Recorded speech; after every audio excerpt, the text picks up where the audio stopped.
do PSDB. Senhor presidente, senhoras e senhores vereadores, inicio cumprimentando o vereador Paulo Périco. Iniciativa muito interessante, Vossa Senhoria. Eu acho que, de fato, essa legislatura tem se caracterizado por ações como a de Vossa Senhoria, a nível da comissão presidida pelo vereador Gustavo Toigo também, várias ações na questão da área do turismo, né, procurando ser propositivo, né, e eu acho que isso que é o importante. Eu inicio a minha fala agradecendo ao vereador Alberto Meneguzzi pela cedência do seu espaço, e me permitam um breve comentário, não é esse assunto que vou tratar, gostaria de tratar da questão da favela Manhã Bosco, da indenização da família Manhã Bosco, mas falar sobre a questão do Altos de Galópolis, de um modo muito particular, até porque acompanho praticamente desde o início da mobilização daqueles moradores, a sua luta, né, pelo direito à moradia. E eu me permitiria, o vereador Ues não se encontra? Se encontra. Vereador Ues, eu ousaria lhe dar uma sugestão, e que vale também para o Poder Executivo.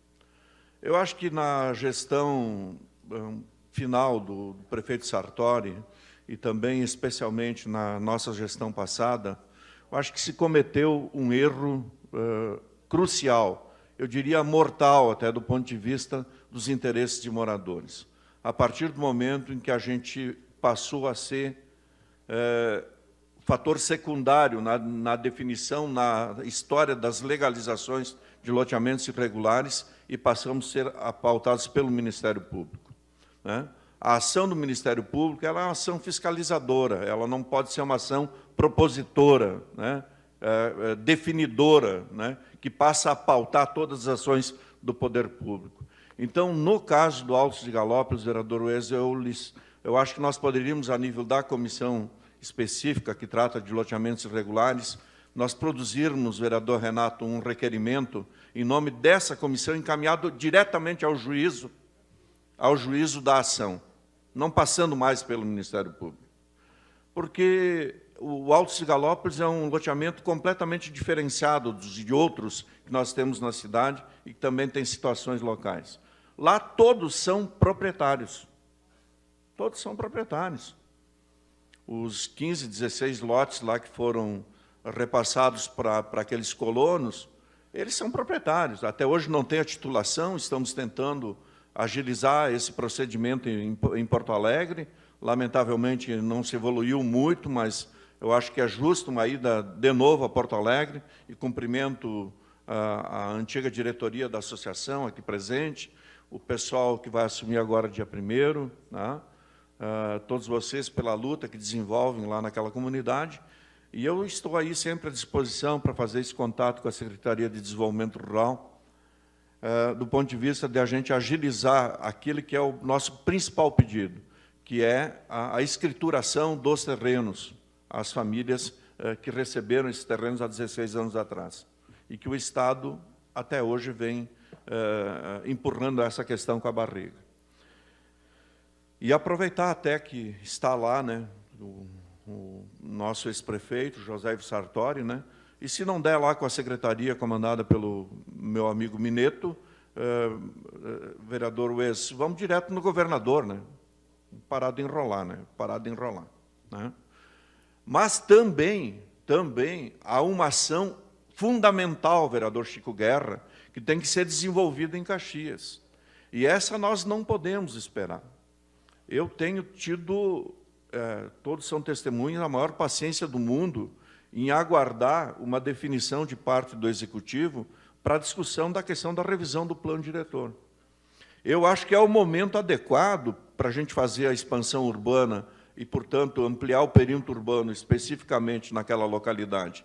E aí a gente resolve metade do problema quando passa a ser área urbana, mas isso tem que vir no bojo da discussão da revisão do plano diretor, das discussões que a gente está tratando sobre os limites físicos da cidade, a questão de zoneamento, a questão de plano viário e assim por diante.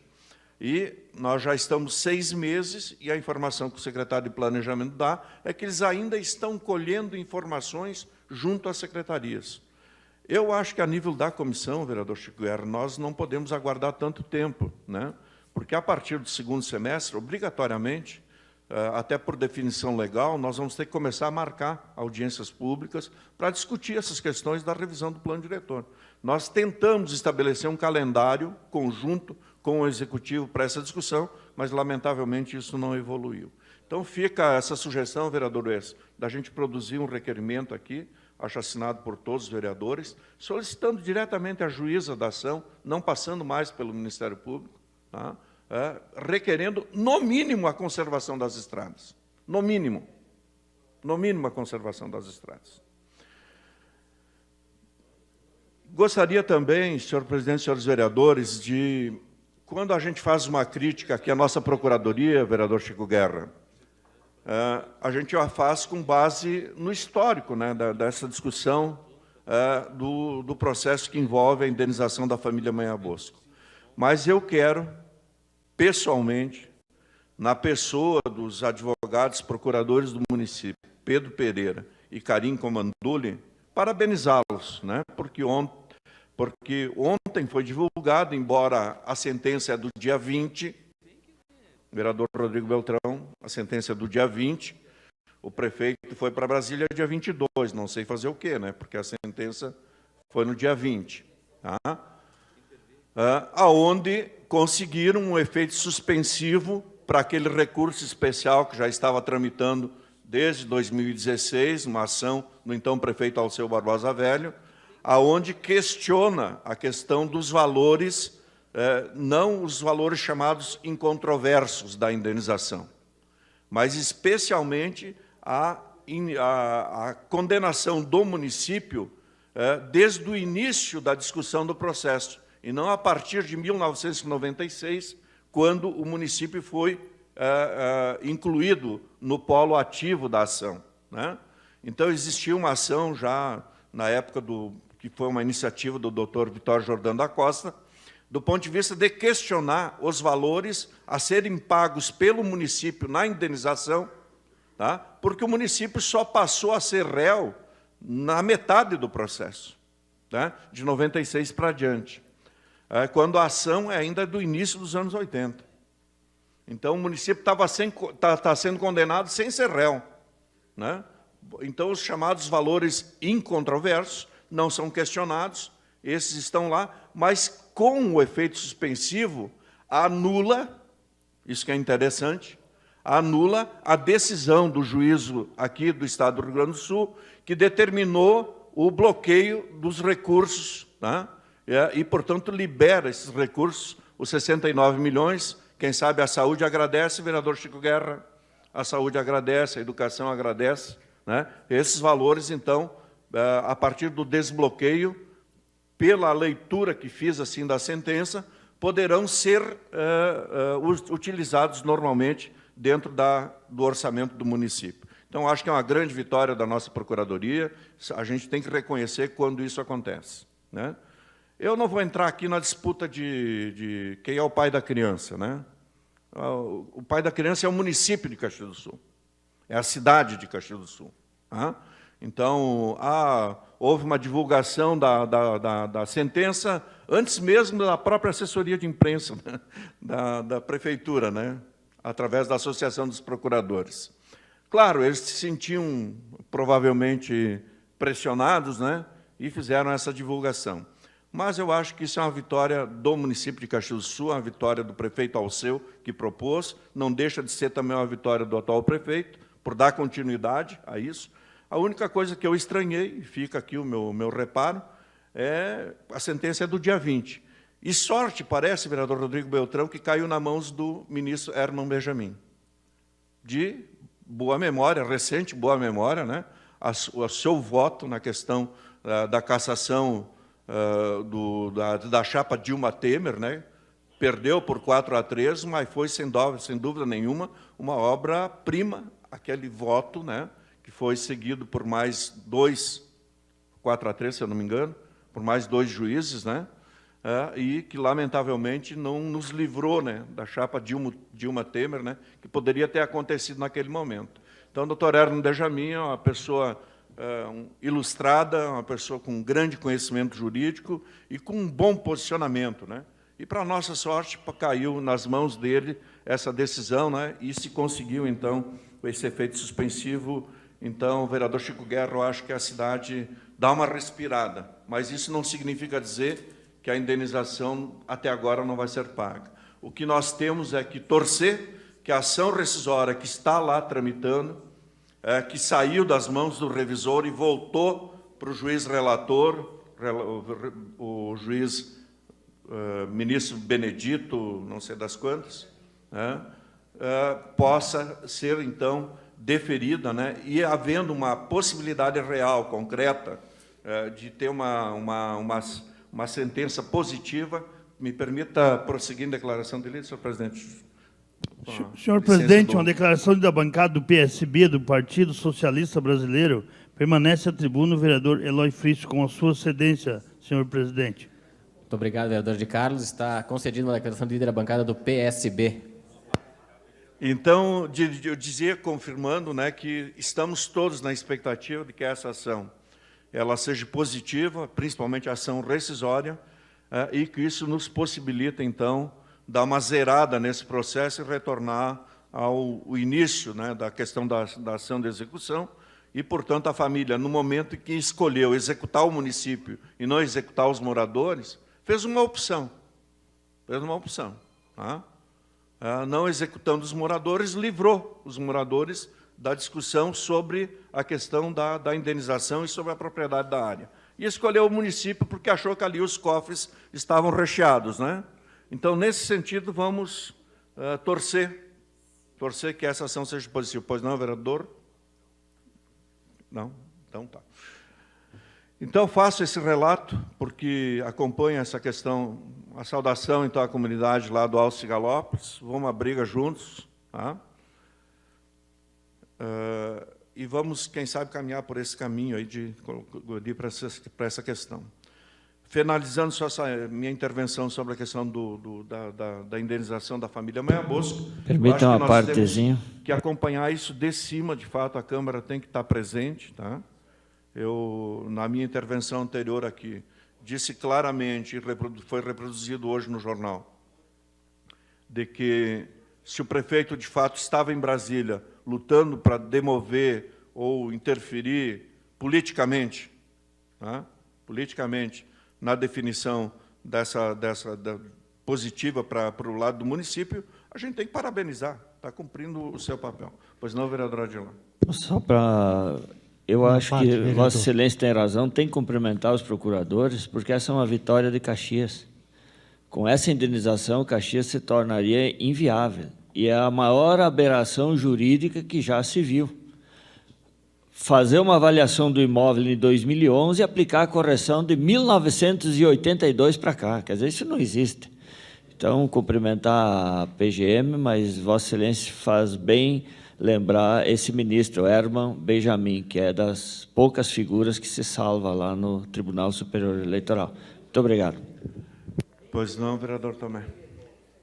Eu também acredito que esse valor é uma exorbitância, né, que não existe, né, e que para nós assim vai faltar na saúde, vai faltar ali na educação, né, onde que são os valores exagerados, né?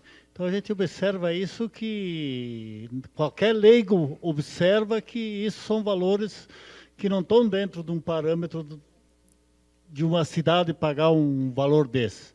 Mas outra coisa também que eu queria voltar atrás ali na questão dos loteamentos, Friso. Eu sei que tu é um conhecedor muito grande desse assunto e você sempre tem meu respeito nessa questão de conhecedor da cidade de Caxias do Sul.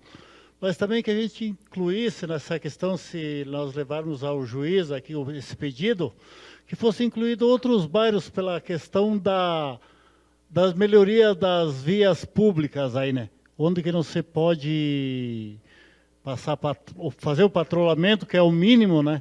Então, que a gente colocasse também a questão de alguns bairros, né? que estão sofrendo e muito nessa questão aí, né? Então, eu acho que, é claro que tem todo o mérito o Alto de Galópolis, a gente não desfaz o Alto de Galópolis, a gente conhece a situação deles, mas, enfim, a questão de outras cidades como Santa Bárbara e outros bairros aí que praticamente não são intransitáveis, né? Então, eu acho que a gente podia fazer uma colocação de outras ruas, né, de pequeno porte aí que não se tem condições mínimas, então. Tá, Friso? Muito obrigado. Vereador Tomé, de fato. Eu acho que essa sugestão que eu dei é mais para as pendências que estão judicializadas, né? Que é onde há um impedimento judicial do ponto de vista da prefeitura executar obras, para que efetivamente, e acho que tanto Santa Bárbara e Alto Cigalópolis são situações parecidas, né? O Alto Cigalópolis, todos são proprietários. Já em Santa Bárbara é um pouco diferente, é uma área invadida, que pertence ao Banco do Estado do Rio Grande do Sul, né? Mas onde o Banco do Estado já tem interesse em repassar essa área para frente, né? Então, tem que haver uma ação forte da Secretaria de Urbanismo, né, do ponto de vista de buscar solução para esse problema lá. Mas lá também, vereador Tomé, você que conhece bem o local, a situação é muito mais complicada do que o próprio Alto Cigalópolis, né, porque são ruelas, praticamente, né, que o pessoal fez morro acima, né, naquele local, né, com muita dificuldade, inclusive, até para as máquinas entrarem. Então, eu diria ainda, com relação à questão da indenização da família Manha Bosco, que com a liberação desses recursos, vereador Rafael, também eu acho que se resolve os problemas do Fio Esporte, do Financia Arte, né? Porque a palavra do secretário Alfredo aqui foi muito clara, né? Enquanto não tivesse uma solução na questão do bloqueio dos recursos, ele não ia liberar nenhum recurso para a questão do Fio Esporte, para a questão do Financia Arte. Então, acho que, com o devido tempo, até essa sentença ser publicada, tudo direitinho, haver a nulidade da sentença que bloqueou aqui os recursos, eu acho que dá um alívio a nível da prefeitura.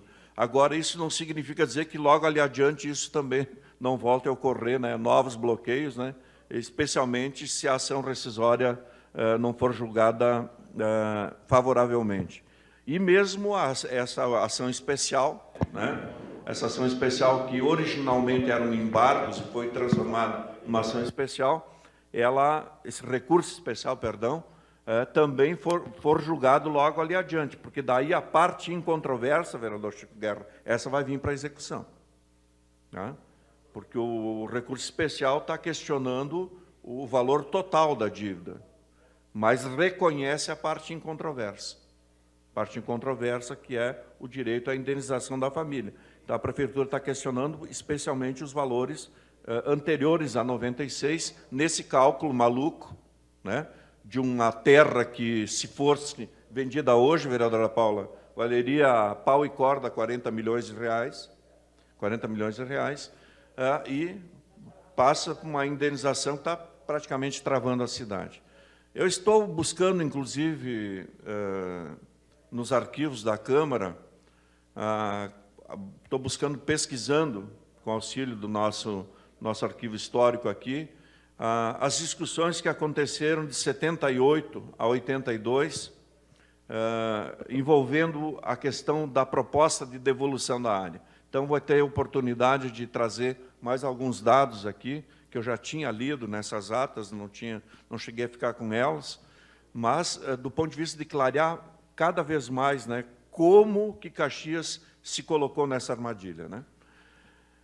E vou tentar concluir, vereador Adiló, indo na mesma linha de Vossa Excelência, porque ontem me postei na frente da TV para ver o pronunciamento do ilustre presidente da República, Michel Temer. Não vi, como Vossa Senhoria também não viu, em nenhum momento ele se defendendo das graves acusações, né? Partiu por uma proposta suicida de atacar o Procurador-Geral da República, lamentavelmente contando com a presença de um grande número de deputados atrás, ao lado, né? Significando dizer que aqueles deputados estão de sã consciência, assumindo que fazem parte dessa quadrilha. Porque é uma quadrilha que está lá instalada, assaltando o Brasil, né? Assaltando o Brasil de todos os jeitos. E me parece que não existe situação possível, né, a não ser de que o Congresso autorize a abertura do processo, o encaminhamento da denúncia. Porque se o presidente não é culpado, ele que vai lá se defender. Vai lá, vai ter 180 dias para se defender. Vai ser ouvido, não, que é isso, o Joesley Batista, não sei o quê, é o bandido, eu não sou o bandido. Eu não quis receber 500 mil reais numa mala. Eu não mandei lá o deputado aquele, o Loures, não sei o quê, tá, ir lá buscar esse dinheiro. Eu não ia receber durante 25 anos 500 mil reais por semana, né? Então, eu acho que o presidente tem que ter o direito à defesa. Mas o que o Congresso não pode é impedir que ele seja julgado, né? Porque aí são 2 pesos e 2 medidas. O que valeu para Dilma não vale para o Temer. Que é isso? O que valeu para Dilma não vale para o Temer? Então, fica essa observação aqui, e eu acho que está na hora, né, dos coxinha ir para a rua também, retirar as panelas, ir para a rua. As lideranças hoje, que estão todas enfiadas em vários partidos, vão ser candidatos no ano que vem, os camisa amarela, todos vão para a rua de novo, né, pessoal? Vamos lá. Por que um tratamento diferenciado? Então, fica essa observação. Eu acho que nós temos, foi criada a nível de Brasil já, uma frente suprapartidária, que está discutindo a questão do Fora Temer e eleições diretas. E Caxias do Sul teve uma reunião recentemente, o vereador Renato até me convidou, não pude ir, nos sindicatos metalúrgicos, mas eu acho que tem que começar toda essa mobilização do ponto de vista de rediscutir esse país e haver novas eleições e dar uma limpa geral nesse país. Muito obrigado.